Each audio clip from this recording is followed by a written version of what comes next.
Hello friends, welcome to my channel.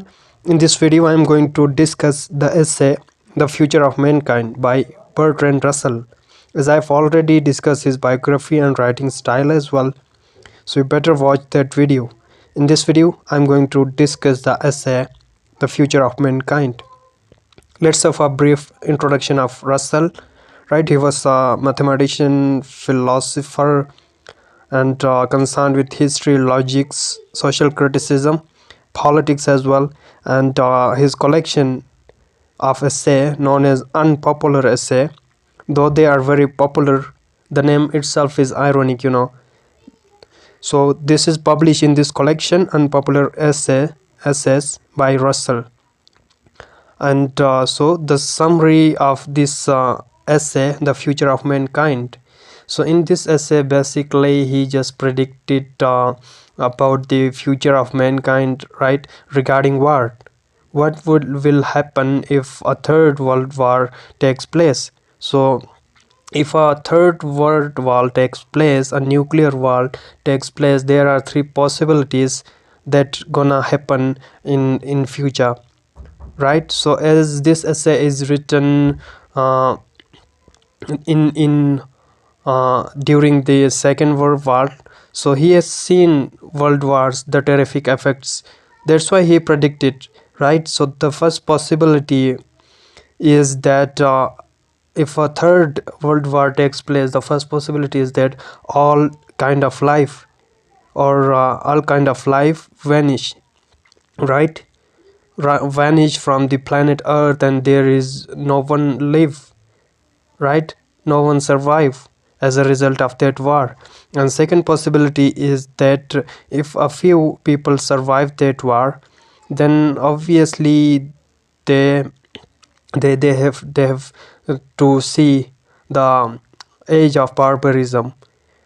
The Stone Age. During Stone Age, uncivilized people and barbarians, you might heard about the people of that cave people of that Stone Age, uncivilized people, uncivilized tribes, right?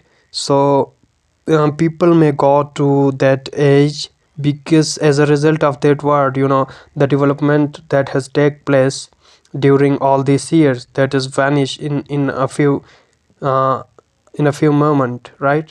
All things, all the development in science and technology, it vanish. Obviously we will go to back to Stone Age, back to barbarism. And third possibility is that there should form a single government, formation of a world government, a single world government which might establish, right, for peaceful negotiation. So these are the three possibilities that he may make. And after that he just discussed that what the world government, which country he prefer for the world government. So he prefer USA, right? We will discuss the reasons, as two major powers he compare with the USA or Russia, but he prefer USA. Why USA? Because USA has freedom of inquiry, freedom of thought, freedom of discussion, and human feelings, which Russia don't have. And the concept of capitalism and communism as well. USA is a capitalist and Russia a communist. And apart from that, so this is in the essay, and this is Russell, right? So some say we called him a prophet because he made prediction possibilities about the future, right? He is best known for his political thoughts, and he is someone who love life. He is his ideas are against war, right? He did not prefer war, he prefer peace. And during World War One, he was the supporter of peace. For that purpose, for that sake, he was called as traitor by his country and imprisoned him. But later he got a Nobel Prize for peace, right? So we will see Russell advocate democratic system, the concept of world government. He supports USA, right? Russell's admiration of democratic freedom found in USA. And so as already I give you the reasons why he prefer USA, due to freedom of thought, discussion, right? The freedom the people have in USA, which don't have in Russia. And according to Russell, the USA and UK, they are the champions of democracy. And Russell, he was supporter of democratic system, democracy, which is in USA. That's why he prefer USA to become the world government. And Russell is a true advocate of democracy. And what will happen if a war take place between Russia and USA? Could destroy the whole world. Both countries are powerful and superpowers. What if the war takes place between them, right?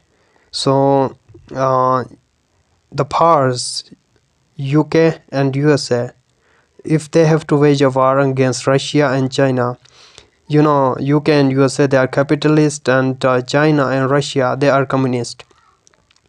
So what if the war at large scale, a nuclear war, takes place between these countries?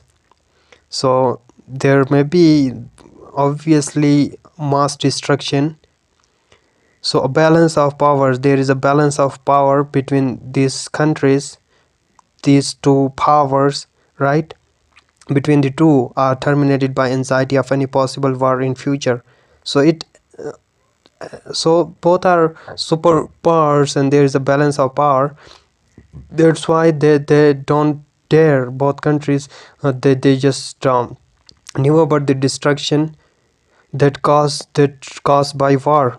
Both will suffer, obviously. That's why they are aware of the fact that war only cause destruction. That's why they both have do not dare to wage a war, and the idea of a world government will remain a dream. So the third possibility, formation of single government or a world government, a single government that control the whole world. If there is a harmony or agreement between all the countries to select a single country which runs the government.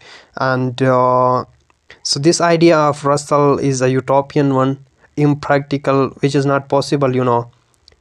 One country didn't accept the other.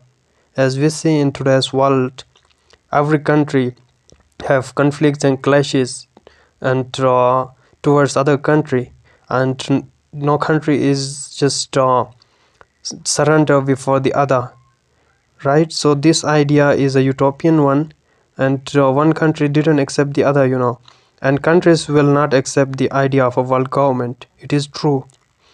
So in a nutshell, we can say that, in a conclusion, we can say that the possibilities of Russell of a single government is not possible. And Russell views on world government, as I have discussed already, and further elaboration of these. He was a supporter of peace, and he was the one who loved life. And we find pessimism in his essay, and he writes that extreme hopes are born of extreme misery, and in such a world, hopes could not be irrational. And the world government, if there is a war between USA and Russia, and if America, USA won, so it emerged, right, as a result of mutual agreement. Or there is other possibility that there should be a mutual agreement, and the best among these was in the idea of a mutual agreement among the Commonwealth. And he thinks that a world government would not be for voluntary, it cannot be formed, but it would have bought by force, by power. And Russell prefer America to control the government. And the major reasons he prefer, as I've already discussed, are values, respects, freedom, right, civilized life, freedom of thought, freedom of inquiry, humanness, that Russia don't have. And further, the people of USA, they are less orthodox. Orthodox people following convention. They are not like that, and their scientists, authors, philosophers can choose any subject regardless of this state of interest. In America, where in Russia, whereas in Russia they don't have that freedom. And Russell suggests that yet another way to prevent a horrible war, in his opinion, that America would make an alliance with British Commonwealth nations and with other European nations who want to join them, and all the military power of these countries and weapons should be united. So, what should be the advantage of this single government? The advantage of a single world government is that the defense expenditures of every nation diminish. As you know, every country spend almost 70 to 80% of its budget on its military, on its army. So, if there should be no need of such that, obviously, obviously we don't have that expenditures. So these three possibilities have been discussed in this essay and the idea of single world government. So that is all about this essay. Hope you understand. Thank you for watching.